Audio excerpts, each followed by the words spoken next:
നിന്റെ മുഖത്തൊന്നും കണ്ണെടുക്കാൻ പറ്റില്ലടാ. നിന്റെ ചിരി തലമുടിയൊക്കെ എന്ത് രസമായിരുന്നു. എല്ലാവരൊക്കെ ഭയങ്കര ഫാൻ കേട്ടോ. ഹലോ മാം, അത് മറ്റേ അനന്തുമായിട്ട് വർക്ക് ചെയ്തത് ആരായിരുന്നു?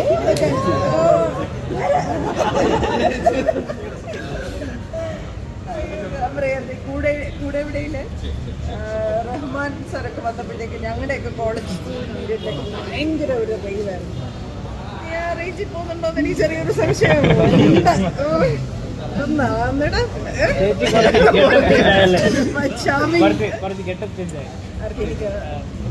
എനിക്ക് നോർമലായി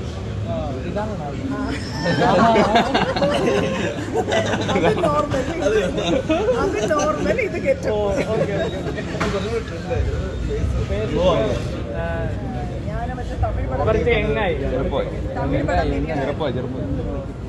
പടം മെലിയണായിരുന്നു. How are you? Good.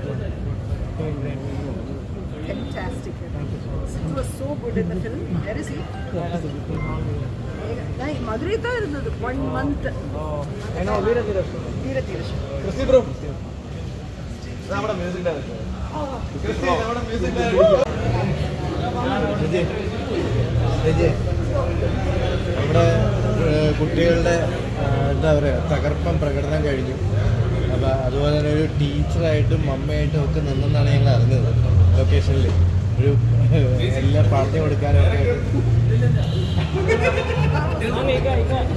ഭയങ്കര ഹെൽപ്പ് ചെയ്തെന്നാൾ പറഞ്ഞത് നേരത്തെ.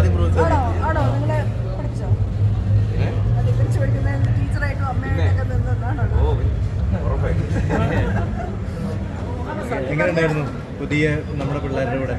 ഇവരുടെ എനർജിയിലാണ് നമ്മൾ മൊത്തം പോയത്.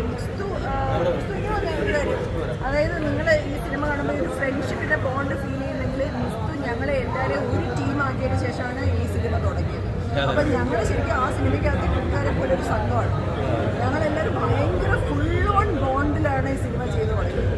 അത് മുസ്തു ലീഡ് ചെയ്തതിൻ്റെ അത് ഒരിക്കലും ഒരു വരവരിച്ചിട്ട് നടക്കാനല്ല, സ്നേഹത്തിൻ്റെ ഒരു ബോണ്ട്. മുസ്തു ചിന്തിക്കുന്നത് മനസ്സിലാവുന്ന തരത്തിൽ ഞങ്ങളെ എല്ലാവരെയും ആക്കിയിട്ടാണ്.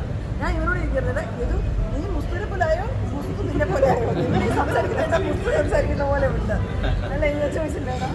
അങ്ങനെ ഓരോരുത്തരും അങ്ങനെ ഒരു ഇതിലോട്ട് ആക്കിയിട്ടാണ് ഈ സിനിമ എടുക്കാൻ തുടങ്ങിയത്. അതുകൊണ്ട് ഈ സിനിമയിൽ ആരെങ്കിലും ഒരാൾ നല്ലതാവുക എന്ന് പറയുന്ന ഒരു കാര്യം ഞങ്ങൾക്ക് ഇല്ല. ആനന്ദ് പറയുന്നുണ്ടായിരുന്നു എന്നെ മാത്രമായിട്ട് പറയണ്ട എന്നൊരിത് പറഞ്ഞു. എനിക്ക് എല്ലാവരെയും പറയണം. അതുകൊണ്ട് ഞാനും അതുപോലെ തന്നെ പറയുന്നത്, ഒരാളെ കുറിച്ച് പറയണ്ട, ഇവന്മാരെ കുറിച്ച് പറഞ്ഞിട്ട് നമ്മൾ മതി, ടെക്നീഷ്യൻസിനെ കുറിച്ച് പറഞ്ഞിട്ട് ഞങ്ങൾ മതി. അതായിരുന്നു ഞങ്ങളുടെ. ഇപ്പം ഒരു ആരെങ്കിലും ഒരുപാട് ഫാസിൽ നാസിറിനോ ക്രിസ്റ്റി ജോബിന്നോ പറയുമ്പോഴാണ് നമ്മൾ കുഴു എന്ന് പറഞ്ഞ് പോകുന്നത്. അപ്പം അത് അത്രയും എഫേർട്ട് എടുത്തൊരു പടമാണ്. വളരെ വ്യത്യസ്തമായിട്ടുള്ള ഒരു കഥാപാത്രമാണല്ലേ ഇതില്. എന്നെ രമാദേവിയെ എങ്ങനെ എന്നിൽ കണ്ടു എന്ന് എനിക്ക് അറിഞ്ഞൂടാ. അത് ഇവര് പറയണം, റൈറ്ററും ഡയറക്ടറും. ഹാപ്പിയാണ്.